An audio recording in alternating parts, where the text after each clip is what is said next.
G'day guys, time for another rant.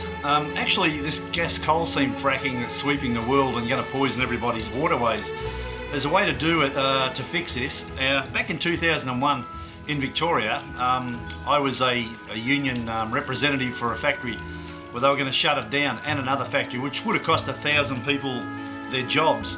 And what I decided to do then was target the politicians, not worry about petitions or anything like that. You need mass demonstrations. You know, my old mate Bob Irwin went out there and sat on the road with 20 or 30 or 50 other people. That's not what you've got to do. That was a good thing on Bob's behalf to do that, to get the world attention. But what you've got to do, you've got to motivate whole towns, whole communities.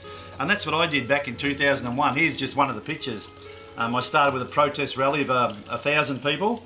And then the next day we convinced 2 towns that would have been affected seriously by that. And your town's going to be affected too, because once the farmers stop spending money in your towns, those small communities die. I lived in one, I know exactly how it operates. So what you've got to do is motivate the whole town to go to those sites.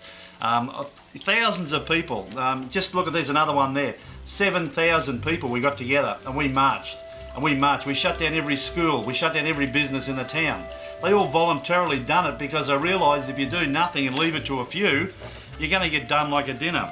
I even actually went to the extreme of running as an independent.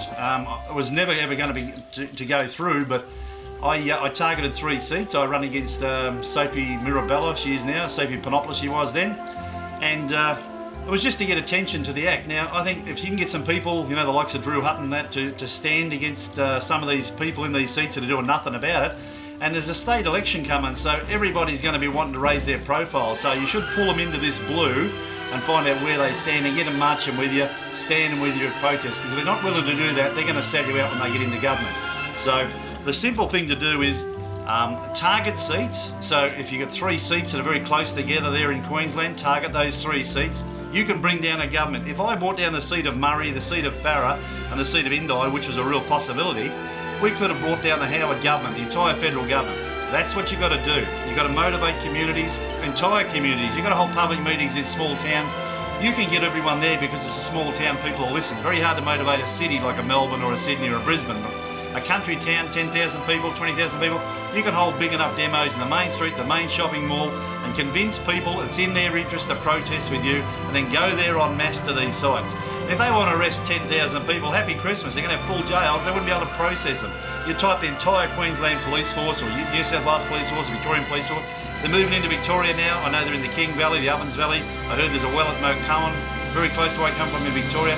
It's coming to a place near you, and it's going to poison your water supply. They're pumping chemicals into the ground and not getting it all out. If you see some of the sizes of those big lakes, those waste lakes, that should scare you to death. We live in a country that has record drought and record floods. Those floods will one day wash all that into your town. It'll take out your town. And you won't know you're sick until all your hair starts falling into your dogs and cats. So I'm just appealing to everybody, get together, march en masse. Look at this one. There it was, 7,000 people. We blocked the border between New South Wales and Victoria. That works. I know what works because I did it, and we made the government, who were desperately trying to sell it to the French assets overseas. I kept those jobs in Australia, 1,000 jobs directly and some indirect jobs, and it cost them $330 million. You've got a bigger fight on your hands, guys, but believe me, there's a way to do it. Target the politicians. Don't stuff around on your own. Motivate communities, get them all there and fix this up, because I'm with you, Bob's with you, and there's a lot of people around the globe. Go to Lock the Gate. I call it Lock Your Gate. I stuffed up on John Laws, but believe me, those sort of groups, get behind them, go there en masse and fix this up. Start targeting these politicians. You've got a state election looming in Queensland. Next 2 years you've got a federal election. Start working on them hard now. Believe me, you can push them around. You cost them their job, they'll do exactly what you want them to do. I know, I did it.